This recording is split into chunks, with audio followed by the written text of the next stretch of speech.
The packed audience at SeaWorld watched in horror as a routine performance turned into a nightmare for trainer John Sillick. Without warning, the massive orca lunged, crushing him under its weight and leaving his life hanging by a thread. This brutal attack shook the world, exposing the unpredictable nature of these powerful predators. But this wasn't an isolated incident. Beyond the confines of captivity, orcas are now turning their attention to boats in the wild, leaving sailors terrified and stranded. John Sillick, a talented and dedicated trainer at SeaWorld San Diego, was living his dream.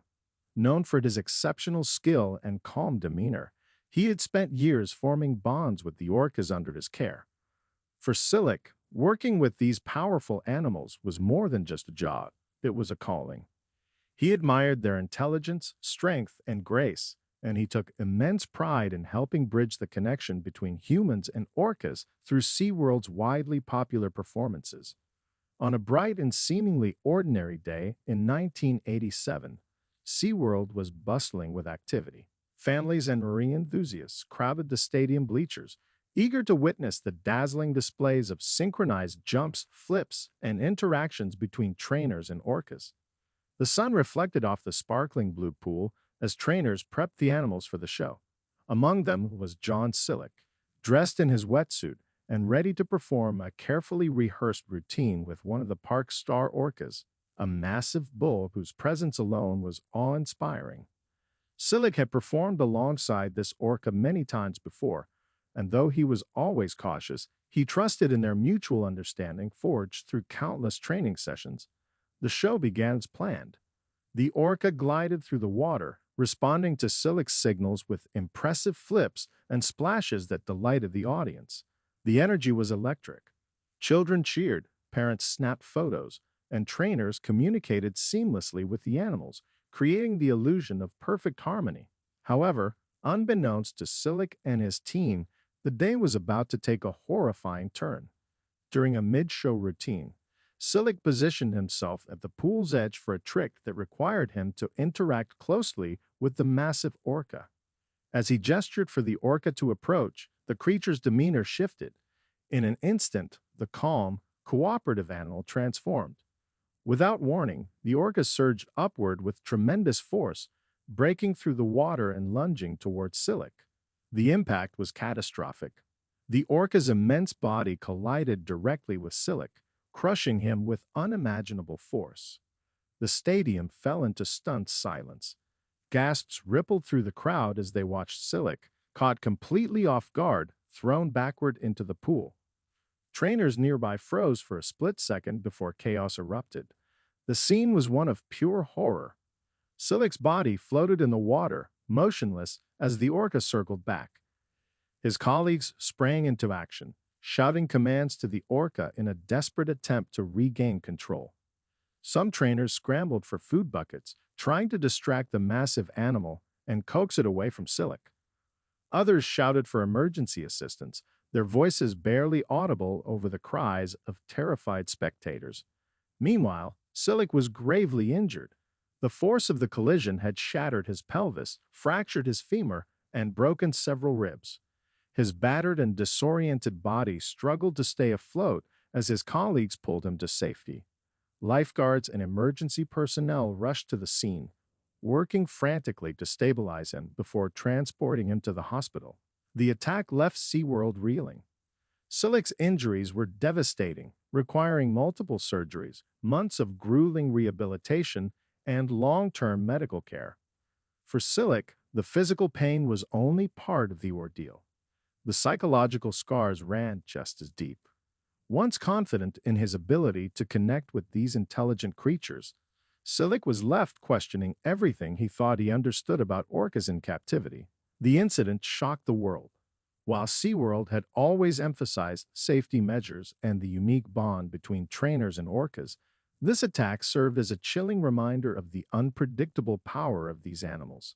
At over 12,000 olives, the orca's sheer size and strength had made it nearly impossible to prevent the attack or mitigate its damage. Trainers who had worked alongside these animals for years were now forced to confront an unsettling reality. Captivity could not erase the primal instincts of wild animals. In the days following the attack, SeaWorld faced intense scrutiny. News of the incident spread rapidly, prompting media outlets, animal rights organizations, and marine biologists to weigh in on the debate surrounding orca captivity. Critics argue that the attack was symptomatic of the psychological and physical toll captivity takes on orcas. These majestic creatures, accustomed to vast open ocean spaces, were confined to small artificial tanks, often leading to frustration, aggression, and unpredictable behavior. Tilikum, another infamous orca involved in multiple trainer fatalities years later, became a symbol of the dangers inherent in orca captivity. Like the orca that attacked Sillick, Tilikum's story highlighted the long-term consequences of removing wild animals from their natural habitats and placing them in confined spaces for entertainment. Sillick's harrowing experience added fuel to the growing movement, advocating for the release or better treatment of captive marine mammals. For SeaWorld, the attack served as a wake-up call. Safety protocols were reviewed and revised, with increased precautions to minimize close physical contact between trainers and orcas during performances. Despite these changes, the damage had been done. The public's perception of marine parks began to shift, with many questioning whether the risks to trainers and the well-being of orcas could ever truly be justified. The Shetland Islands, located far to the north of Scotland, are a place of breathtaking beauty. The waters surrounding these rugged isles are pristine and remote, a haven for marine wildlife, and a draw for sailors seeking tranquility far from busy shipping lanes. On a quiet morning in June 2023, the crew of a small sailing yacht set out to explore the serene waters of the North Atlantic, unaware that they were about to become part of an extraordinary and terrifying encounter. The crew, comprised of 3 experienced sailors, had spent weeks preparing for this voyage. Their yacht, sturdy and well-maintained, glided effortlessly through the calm waters as the early summer sun glimmered on the waves. The wind was light but steady, and the only sounds were the creak of the mast and the faint calls of seabirds overhead. It was a perfect day, the kind sailors lived for, surrounded by nothing but the endless expanse of the sea. The Shetland region was known for its natural beauty and the abundance of marine life that called its waters home. Seals often bobbed curiously beside passing boats, while puffins could be spotted along the rocky coastlines. Orcas, too, were not an uncommon sight, but they were admired from a distance, powerful, majestic predators that had long commanded respect. For the crew, seeing an orca was something they hoped for, a highlight of any voyage. By mid-morning, the yacht was well into open waters. As the crew adjusted the sails and prepared for lunch, one of them spotted something unusual out of the corner of his eye, a dark dorsal fin slicing through the water. At first, there was excitement on deck. Orca. Someone called, pointing toward the massive black and white figure emerging from the depths. The crew gathered along the rail, cameras in hand, eager to catch a glimpse of the ocean's top predator. However, the excitement quickly turned to unease. The lone orca wasn't passing by. It was moving deliberately toward the yacht, its dorsal fin cutting a straight path through the calm water. One sailor muttered uneasily, "It's getting too close." The crew watched in stunned silence as the orca surfaced just yards from the boat, its sleek form breaking the surface with an audible splash. The impact was sudden and jarring, as though the boat had collided with a submerged rock. The entire yacht shuddered violently, and the crew staggered to maintain their footing. "What the hell was that?" shouted the skipper, scrambling to check the controls. Before anyone could process what had happened, the orca struck again, this time ramming the hull with even greater force. The sound reverberated through the boat, a deep, unsettling thud that made the crew's hearts pound. Panic began to set in. The skipper shouted orders, trying to get the yacht to move, but the orca was relentless. It circled the vessel methodically, disappearing beneath the surface before slamming into the hull again. The yacht creaked under the repeated blows, the fiberglass groaning ominously. Water sloshed onto the deck as the crew scrambled to assess the damage. "Check the rudder." One of the crew yelled, peering over the stern. To their horror, they saw the orca focusing its attacks on the rudder, striking it with its powerful body. The crew now understood what was happening. This was no accident or playful encounter. The Orca was deliberately targeting the yacht's steering, just as other attacks in southern waters have been reported. But this was new. This was northern waters, a place where orcas had never been known to display such aggression. The skipper tried to steer the boat away, but the damage was taking its toll. The rudder groaned and splintered under the orca's repeated strikes, rendering the yacht increasingly unresponsive. "We're losing control," someone shouted. Adrenaline coursed through the crew as they braced for the next strike. Each impact rocked the yacht, sending tremors through their bodies and forcing them to hold on for dear life. For what felt like an eternity, the Orca continued its assault. The crew's fear was palpable. Here they were, miles from shore, stranded in the path of one of the ocean's most powerful predators. The once calm and idyllic voyage had turned into a nightmare, and the open water that had once offered peace now felt vast, unforgiving, and inescapable. Finally, after nearly 20 minutes of relentless attacks, the Orca seemed to lose interest. It surfaced one last time beside the yacht, its massive body gliding eerily close as if inspecting its handiwork. Then, with a final flick of its tail, it disappeared into the depths. The water was calm again, but the crew was far from at ease. The damage was severe. The rudder was nearly destroyed, and the hull had sustained several cracks. The yacht was no longer seaworthy, and the crew realized they needed help. They radioed for assistance, sending out a distress call to the nearest Coast Guard station. Hours later, a rescue vessel arrived, towing the damaged yacht back towards safety. The crew, though physically unharmed, were visibly shaken. As news of the attack spread, marine biologists and researchers were stunned. This incident marked the first recorded orca attack in northern waters, a significant and alarming development.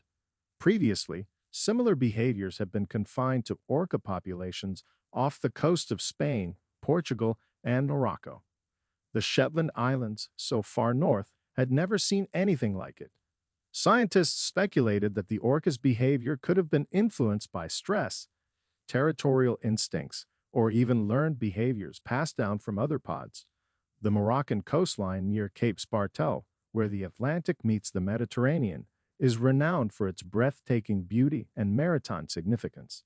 Known as a historical waypoint for sailors traveling between Europe and Africa, the waters near Cape Spartel are often tranquil and dotted with vessels navigating one of the world's busiest maritime routes.